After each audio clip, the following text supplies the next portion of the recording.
¿Pueden ver lo que estoy compartiendo? Sí, doctor. Ya, bien, vamos a tocar ahora el tema de infecciones osteoarticulares. Ya, bueno, sigamos. Objetivos: conocer patologías más frecuentes de la edad pediátrica, realizar diagnóstico diferencial y cuál es el tratamiento, ¿no? Cuando hablamos de infecciones osteoarticulares, hablamos de procesos infecciosos circunscritos a hueso y articulaciones, ¿no? 10 a 20% de los niños sanos en la edad escolar refieren a algún dolor recurrente, sea en articulación o sea en hueso, ¿no?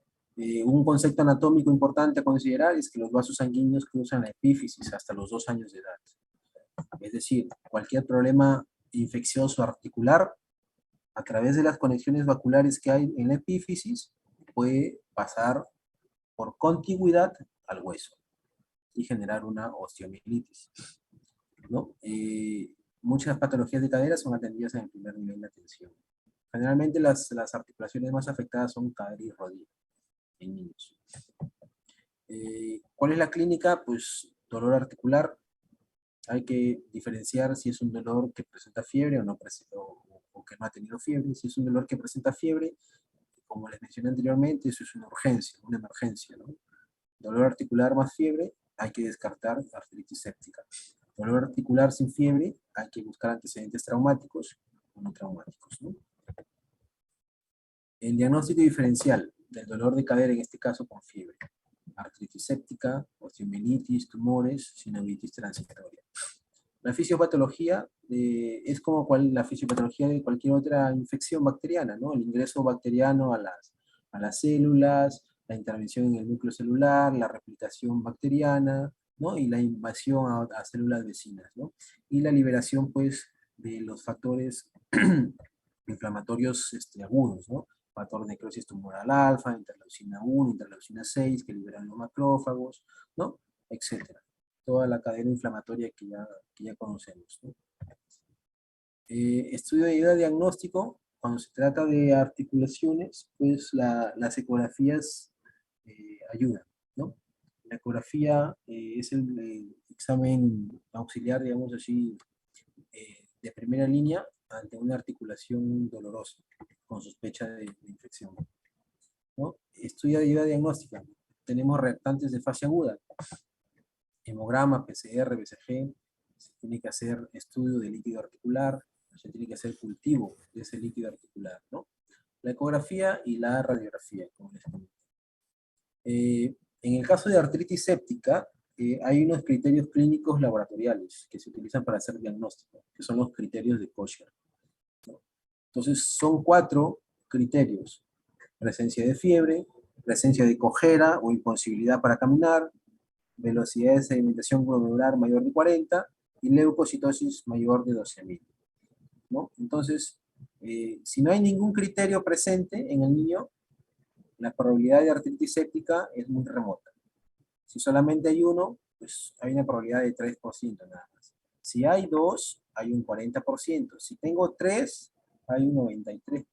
Si tengo 4, pues casi un 100% de probabilidad de que se trate de una artritis séptica, ¿no? Entonces, conclusión: niño de 3 años, de 5 años, con fiebre, con dolor en la cadera o dolor en la rodilla, que presenta cojera, que presenta limitación para caminar, ¿no? Le sacan BCG, tiene más de 40, le sacan hemograma, tiene leucocitosis mayor de 12.000, es muy probable que se trate de una artritis séptica de cadera o de rodilla, ¿no? Por criterio clínico laboratorial. Entonces, para eso sirven los criterios de Kocher. ¿Ya? El análisis del líquido sinovial, pues tenemos que diferenciar, ¿no? Cuándo es normal, cuándo es patología mecánica, cuándo es patología inflamatoria y cuándo es patología infecciosa.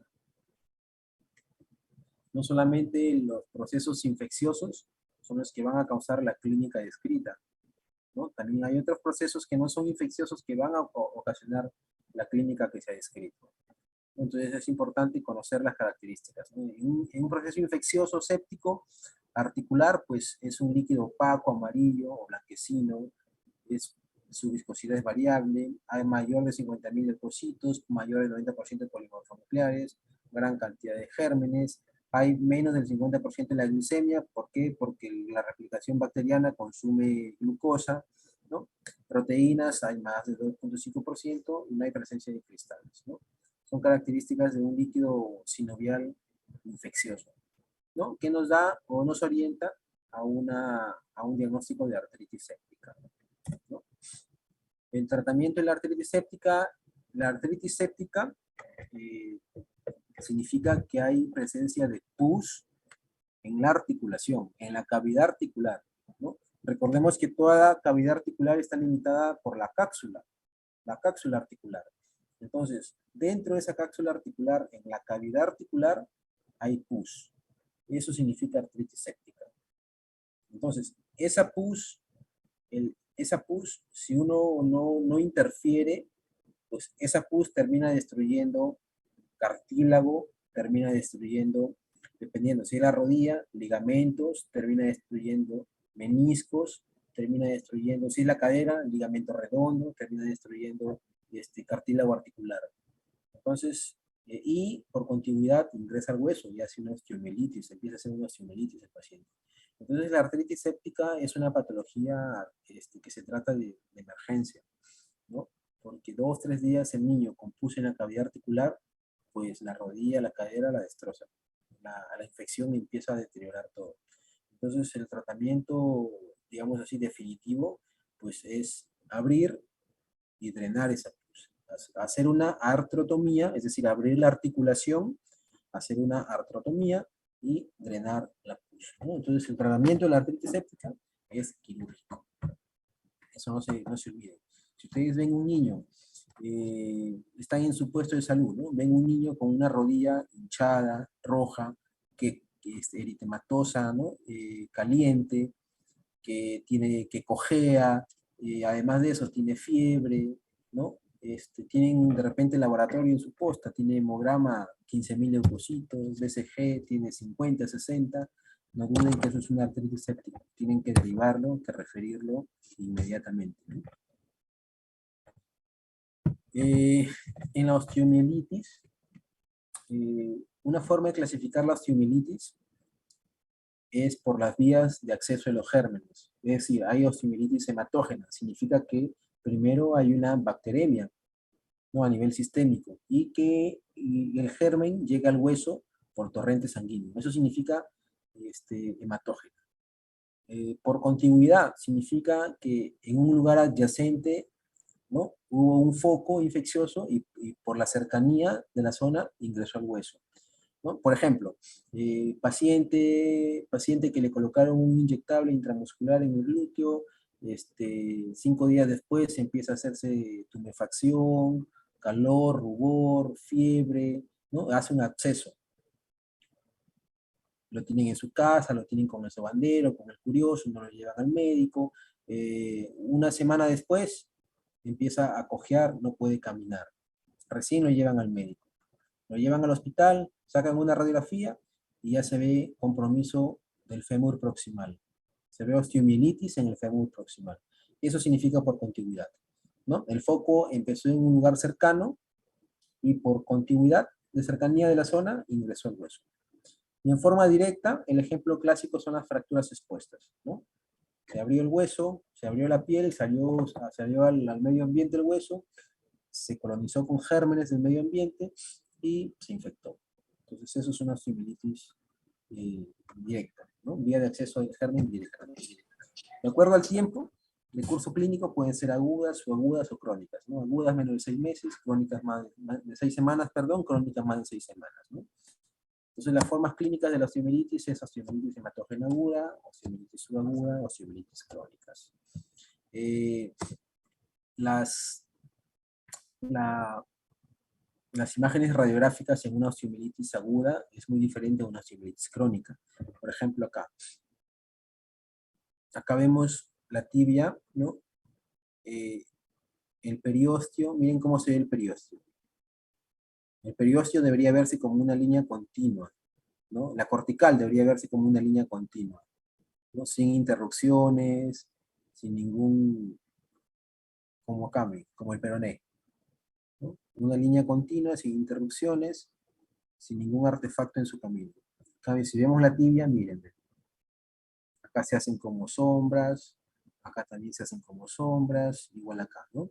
Eso se llama reacción perióstica. Entonces significa que hay un compromiso infeccioso en el hueso, ¿no? Y si ustedes ven, hay zonas negras, son zonas radiodensas, ¿no? Radiolúcidas en todo el hueso. Son lesiones osteolíticas, todo eso, ¿no? Acá, por ejemplo, esto es una osteomielitis crónica. Miren la diferencia. El periósteo ya se ve engrosado, ¿no? Se ve una línea continua, no hay esas sombras, no hay esa reacción perióstica, pero el periósteo ya se ve engrosado, ¿no? Y se ve, esto se llama secuestros, involucros y secuestros. Son, digamos así, zonas de hueso necrótico, de hueso muerto, ¿no? Producto de la infección. Igual acá, esto es una osteomielitis crónica. El periósteo se ha engrosado, no hay reacción perióstica, ¿no? Es uniforme, es continua la línea de la cortical, pero el periósteo se ha engrosado, se ha insuflado la cortical. Igual vemos aquí una zona de hueso muerto, de necrosis, ¿no?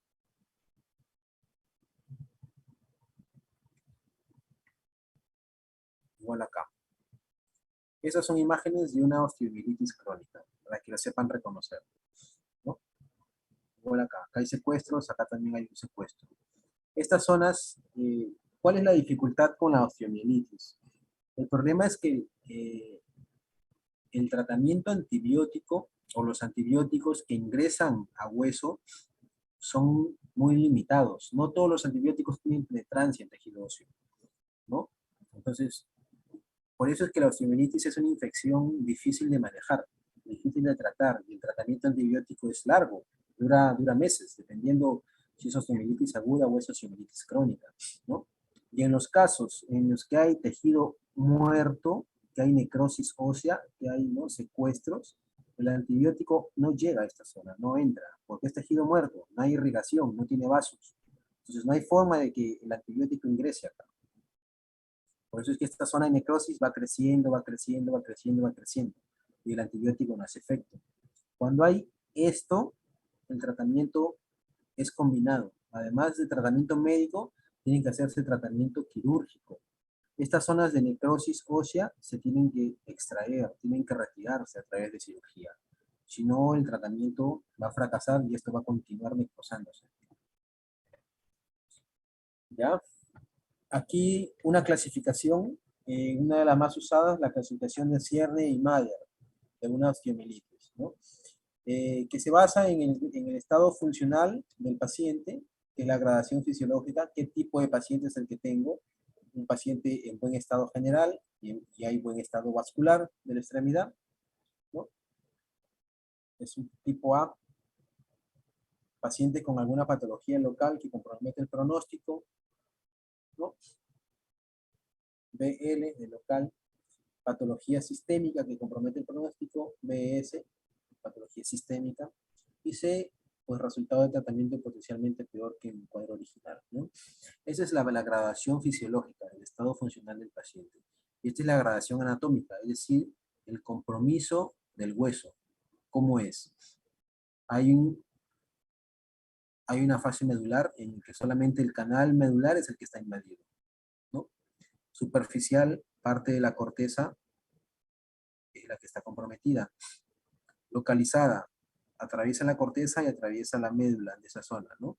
Y difusa, pues cuando se disemina por todo el canal medular. Son los tipos de osteomielitis, según el grado funcional del paciente y según el compromiso en el hueso, ¿ya? Diferencias entre artritis gonocóxica y artritis séptica no gonocóxica. Por suerte, la mayoría de artritis en los niños son artritis no gonocóxicas, ¿no? Entonces, son los más frecuentes en los niños. Bueno, factores de riesgos, hay niños que son inmunosuprimidos, niños con leucemia, tratamiento quimioterápico, tratamiento con inmunosupresores, tratamiento con corticoides, etc. El principio de Nate, ¿qué cosa dice? Un antibiótico apropiado será efectivo antes de la formación. Los antibióticos no esterilizan los tejidos avasculares, lo que les comentaba. Una zona necrótica de hueso es una zona o un tejido avascular, ¿no? Los antibióticos no esterilizan los tejidos avasculares y el material purulento, que tendrán que ser eliminados quirúrgicamente. Si esta limpieza es efectiva, los antibióticos deberán impedir su reproducción y por lo tanto el cierre primario de la herida será seguro. La cirugía no debe lesionar más el hueso, ya isquémico, ni las partes blandas. Los antibióticos deben mantenerse después de la cirugía, ¿no? Es lo que dice. Entonces, si hay zonas de necrosis de hueso que se ven en radiografía, hay que retirarlo quirúrgicamente. El antibiótico se sigue dando y el antibiótico lo que va a hacer es impedir que siga ocurriendo esa necrosis o que se forme un absceso óseo, ¿no? Que me lleve a la necrosis del hueso. Indicación quirúrgica en la osteomielitis hematógena aguda, si el paciente no mejora a pesar del tratamiento antibiótico, y la presencia de un absceso o una zona de necrosis que requiera drenaje. Secuelas: necrosis avascular, pseudoartrosis, ¿no? Son las secuelas, si es que no se trata una osteomielitis. Miren acá cómo en la cadera el proceso infeccioso destruye una cadera. Esta cadera es normal. Esto es un niño, nos damos cuenta que es un niño porque miren acá el núcleo del trocánter mayor, miren acá el cartílago trirradiado, está abierto, acá también, entonces ha destruido, miren, la cabeza femoral, la pus degrada, hace lesiones osteolíticas. Acá hay lesiones osteolíticas en la cabeza femoral y en el acetábulo también. Entonces esta cadera ya está destruida. ¿Qué pronóstico puede tener ese niño? ¿No? De igual manera acá. Miren acá, ve. La rodilla, el fémur distal. No hay, ¿no? O sea, fue prácticamente, la infección prácticamente ocasionó lisis completa de todo el fémur distal. ¿No? Las secuelas. En el caso de la niña. Pseudoartrosis, necrosis avascular. Bien, como conclusión, todo paciente de edad pediátrica con dolor articular, limitación funcional y fiebre, pensar en una infección osteoarticular. En este caso, si es articulación, una artritis séptica. La artritis séptica es una emergencia quirúrgica. Deben ustedes derivarlo lo más pronto posible a un hospital. Toda osteomielitis que no mejore el tratamiento antibiótico, hay que buscar abscesos para drenaje quirúrgicos o zonas de necrosis en el hueso, también para hacer drenaje de la misma o extraerlas, ¿no? Respecto a infecciones osteoarticulares, no sé si tienen alguna consulta, muchachos, alguna duda de los dos temas que hemos hablado.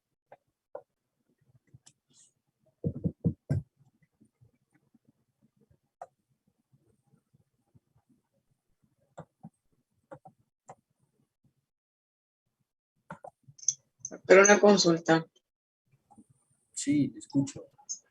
Eh, bueno, usted dijo que si no eh, tenía buen efecto, ¿no? El tratamiento antibiótico en este caso, y usted dice que hay algunos antibióticos que no logran llegar, ¿no? Hasta el hueso.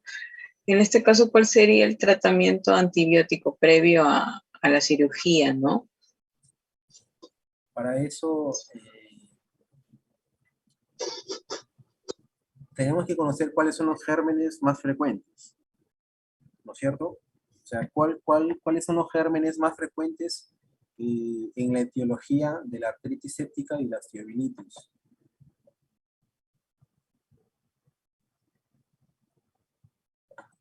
¿Saben? ¿Alguien sabe? ¿Cuáles son los gérmenes más frecuentes?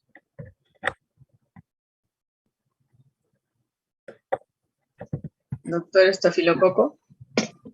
¿Estafilococo qué? Hay varios estafilococos.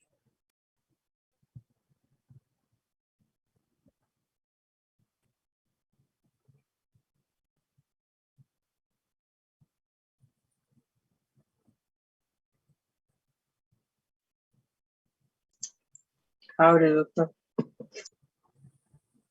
El Staphylococcus aureus, ¿no? Tanto para artritis séptica como para osteomielitis, el agente etiológico más frecuente es el Staphylococcus aureus.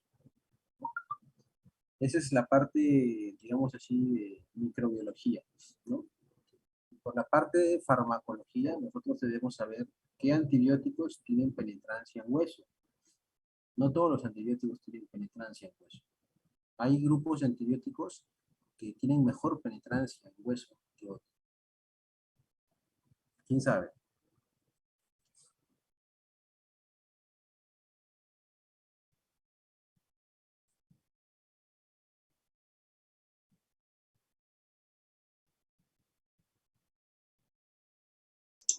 Doctor, la cefalexina.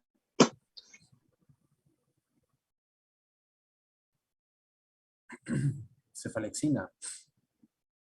¿Ya? ¿Otro?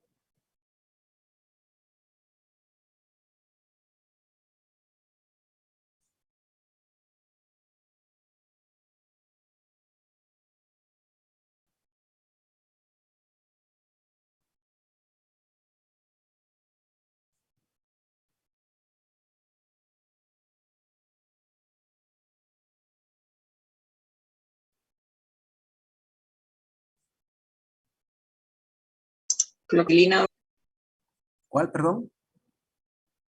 vancomicina. Ya, vancomicina. Está bien, ¿no? Hay cefalosporinas que tienen penetrancia ósea, ¿no? La ceftriaxona, la ceftazidima, la cefuroxima, la cefotaxima, hay quinolonas como el ciprofloxacino, el levofloxacino, ¿no? La vancomicina, incluso medicamentos que se utilizan para terapia antituberculosa como la rifampicina. Son antibióticos que tienen buena penetrancia en tejido óseo, ¿no? Entonces, nosotros, por ejemplo, en el hospital utilizamos ciprofloxacino o levofloxacino asociado con rifampicina. Entonces, son antibióticos que tienen espectro, amplio espectro sobre gran positivos, gran negativos, ¿no? Y tienen buena penetrancia en tejido óseo. Claro que si como en las radiografías que les enseñé vemos que hay abscesos o que hay zonas de necrosis, los antibióticos no van a hacer nada. Esas zonas son estériles, son avasculares, no va a llegar el antibiótico. Entonces eso hay que hacer un drenaje quirúrgico de eso, ¿no? Pero si es una osteomielitis aguda en la que no hay necrosis, no hay abscesos intraóseos, el tratamiento antibiótico se puede dar tranquilamente, ¿no? Y el tratamiento antibiótico es un tratamiento que dura meses, 3 meses, 6 meses, puede el paciente estar tomando tratamiento antibiótico para la osteomielitis.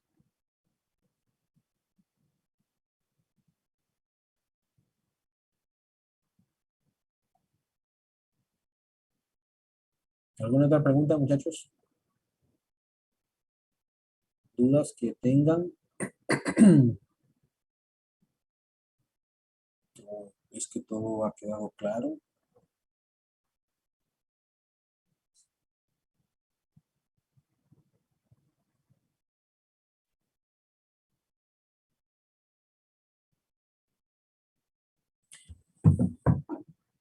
Esta última presentación es diferente a la que ha estado, bueno, hay diapositivas adicionales, me parece que no están en la presentación que está colgada, ¿no? En el aula. ¿Sí se han dado cuenta? Sí, doctor. Yo le voy a pasar ahorita al delegado, le voy a pasar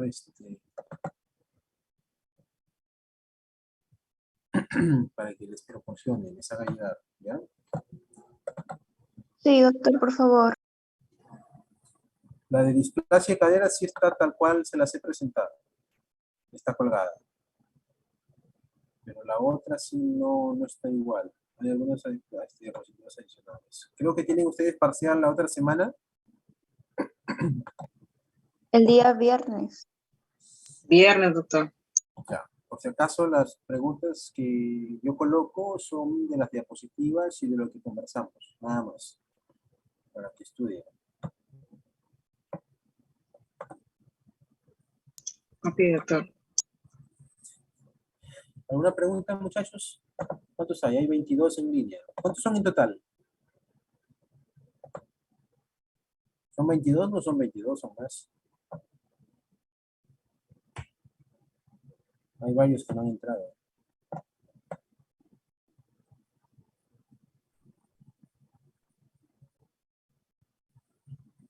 Tema de infecciones aparte de los antibióticos que usted señala, ¿no? Que es el levo, cipro y la rifampicina.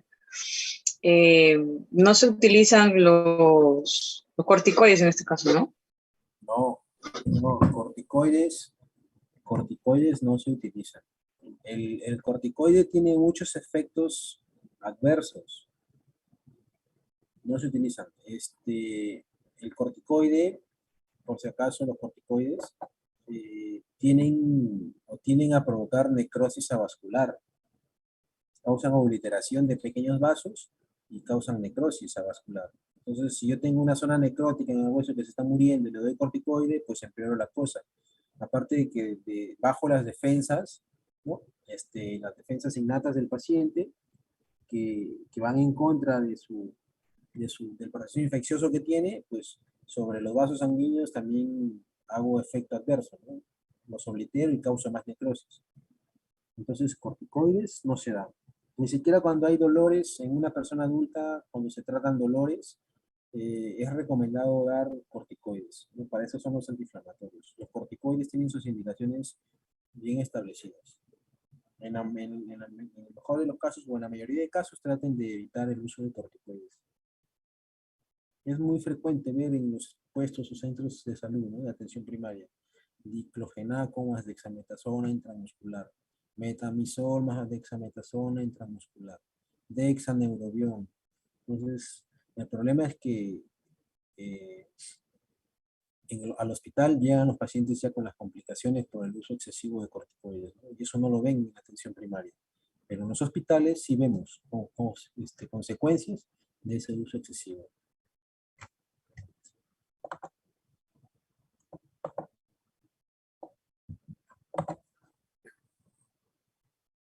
¿Alguna otra consulta, chicos? Si no hay más consultas, terminaríamos entonces ahí.